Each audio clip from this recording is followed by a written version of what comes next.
So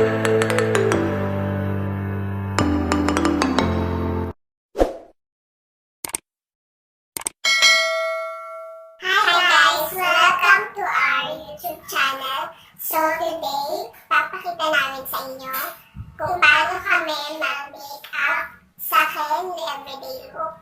Sa akin, kapag may event lang sa school. Let's get started! So, ang gagamitin ko sa akin face, ito lang. Yung BB cream ng Eye White Korea with the shade of light. Pati po sa akin yun din po gagamitin ko. So, tapos na kami maglagay ng BB cream. Ako din, naglagay na rin ako ng pangkilay gamit tong EB Pro Duo. So, next na gagawin namin is maglalagay kami ng blush on. Ang gagamitin namin blush on ay from Careline. Ito yon yung nasa gitna. This is the Careline Glow Getter.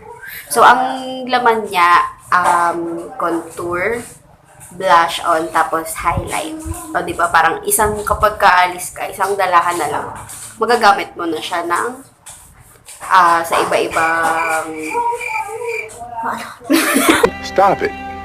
Get some help. Hindi, magagamit mo siya. Kunyari, magkukontour ka. Parang, syempre, dala mo na yung tatlong uses niya sa isang lalagyan. So, we'll be right back. Gagamitin lang namin to. So, guys, ako tapos na akong mag-blush on. Ayan, kita niyo, oh. Kasi yung isa dyan, sa CR pa siya nag-blush on. Eh, may salamin naman dito. Hindi ko makita. Okay, hindi ko makita. So, ito yung ginamit naming brush. Nabili ko pa to sa Shopee. Isang set siya. Pakita ko sa inyo. Wait lang. So, ito, di ba, ang dami niya na murang-mura ko lang siya nabili sa Shopee. Kaso nakalimutan ko na. Basta mura lang siya. 5 minutes later. Ito po ang gagamitin ko lip tint. Careline. Sa akin naman yung Ever Belena na Blush Rush with the shade of Red Bomb. So, i-swatch ko para makita nyo. Para makita nyo siya. Ayun yung akin. Ayan. Ganyan siya, guys. At ito yung akin. Diba ang ganda nung ano niya? Ito yung akin. Makikita niyo siya. So, Pwede rin ito gamitin sa cheeks, pero mas pinili namin gamitin yung sa Careline kanina. pati rin. So, babalik kami pag nalagay na namin ito. So, guys, ito na kami. So, ito, nilagay ko na yung Ever Belena na lip tint. Guys, ang ganda niya sa sa lips nyo. Kung mahilig kayo sa lip tint, maganda para sa akin. Tsaka, mabango siya sobra. So, we'll be back para ipakita namin sa inyo yung final look namin.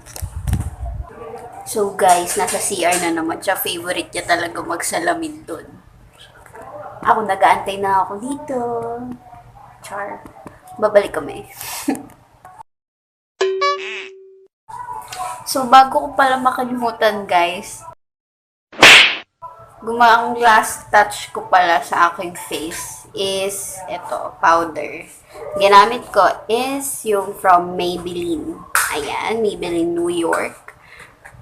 Clear Smooth All-in-One. So, oil control na siya, plus lightweight, plus flawless coverage. So, meron din siyang SPF 32. Babalik kami. So, ayun na guys, ang aming final look. At kung curious kayo kung ano nilagay ko sa mata ko, ano po yan, Lagyan highlighter yung pinakita namin sa inyo kanina. Mahangin. Yung kanina po, pinakita namin sa inyo. Hindi po ako nag-curl ng buhok. Naka-messy bun kasi to kanina. Tapos, pagkalugay ko ng buhok, ayan na siya. Ayan. So guys, our video ends here. Please don't forget to click the subscribe button and also the notification bell so that you'll be notified whenever we post new video. See you on our next video. Bye!